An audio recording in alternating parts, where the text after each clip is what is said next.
Hello everyone, Rahul Mishra नाम है हमारा। और एक इम्पॉर्टेंट नोटिस है आप लोगों के लिए। अभी एक दो दिन पहले आईबीपीएस क्लर्क की वैकेंसी आई हुई थी, ठीक है। तो उस वैकेंसी पर वित्त मंत्रालय के द्वारा, मिनिस्ट्री ऑफ फाइनेंस के द्वारा रोक लगा दी गई है।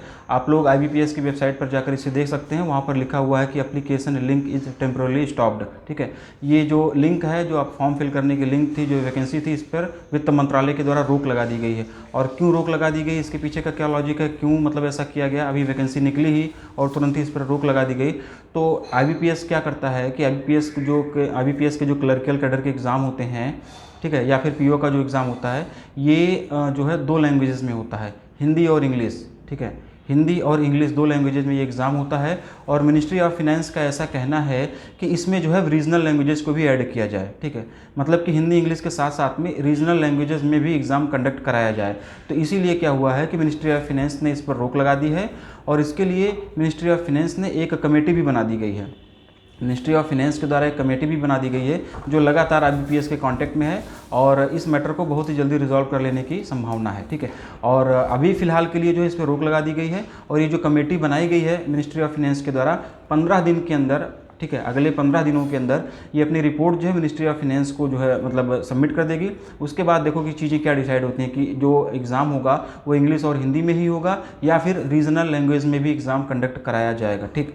तो जो लोग तैयारी वैयारी कर रहे हैं, आप लोग मतलब अपनी तैयारी जारी रखिए। एग्ज़ाम कैंसिल नहीं हुआ है, एग्ज़ाम को रोका नहीं गया है, बस फिलहाल कुछ टाइम के लिए जो है एप्लीकेशन फॉर्म जो फिल किया जाता है उसको एक्सटेंड कर दिया गया, उस पर रोक लगा दी गई है। और इसके लिए आईबीपीएस ने और मिनिस्ट्री ऑफ फाइनेंस के बीच में जो कमेटी बनी हुई है, इन दोनों के बीच में बातचीत जारी है। तो अपनी पढ़ाई आप लोग लगातार कंटिन्यू करते रहिए। और अगर ऐसा होता है कि रीजनल लैंग्वेज को भी इंक्लूड कर लिया जाता है इसमें, तो उनके लिए बहुत ज़्यादा फ़ायदा होने वाला है जिनको हिंदी नहीं आती है या फिर इंग्लिश नहीं आती है, ठीक है ना। हिंदी और इंग्लिश अभी तक दो ही ऑप्शन होते थे। अगर किसी रीजनल लैंग्वेज को इंक्लूड किया जाएगा तो उन सारे लोगों को बहुत ज़्यादा इसमें फ़ायदा होने वाला है। क्योंकि इंग्लिश का लेवल थोड़ा सा टफ रहता था, तो कई बार लोग इंग्लिश में जो है एग्जाम मतलब क्रैक नहीं कर पाते थे इंग्लिश में। तो हिंदी के साथ साथ में इंग्लिश भी रहेगी और रीजनल लैंग्वेज में भी जो है इसको पेपर कंडक्ट कराया जाने का मतलब ये है।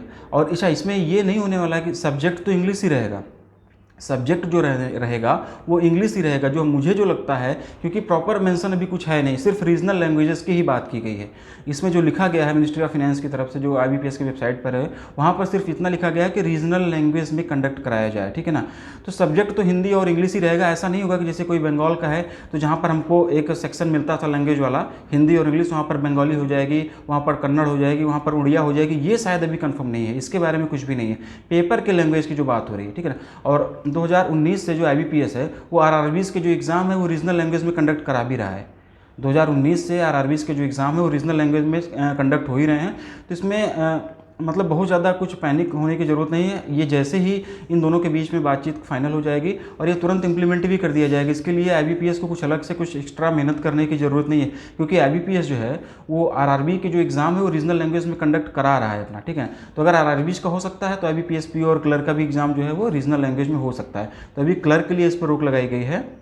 और अब ये देखना होगा कि सब्जेक्ट वाला जो है कि इंग्लिश में सब्जेक्ट रहेगा, हिंदी रहेगा, या बंगाली उड़िया इंक्लूड करेंगे, या फिर पेपर की लैंग्वेज रीजनल करेंगे। ये थोड़ा सा भी कंफर्म नहीं, मैंने काफ़ी पढ़ा था उस पर, ठीक है।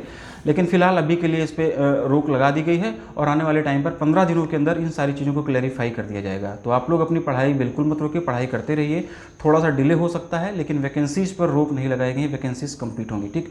और ये उनके लिए अच्छा होगा जो लोग जो है हिंदी और इंग्लिश नहीं जानते हैं या हिंदी और इंग्लिश में उनको प्रॉब्लम होती है। अगर एक दूसरी रीजनल लैंग्वेज इंक्लूड की जाती है तो ये उनके लिए बहुत ही ज़्यादा बेनिफिशियल रहने वाला है, ठीक। तो ये एक ज़रूरी जानकारी थी जो आप लोगों के साथ में शेयर करना था, ठीक है।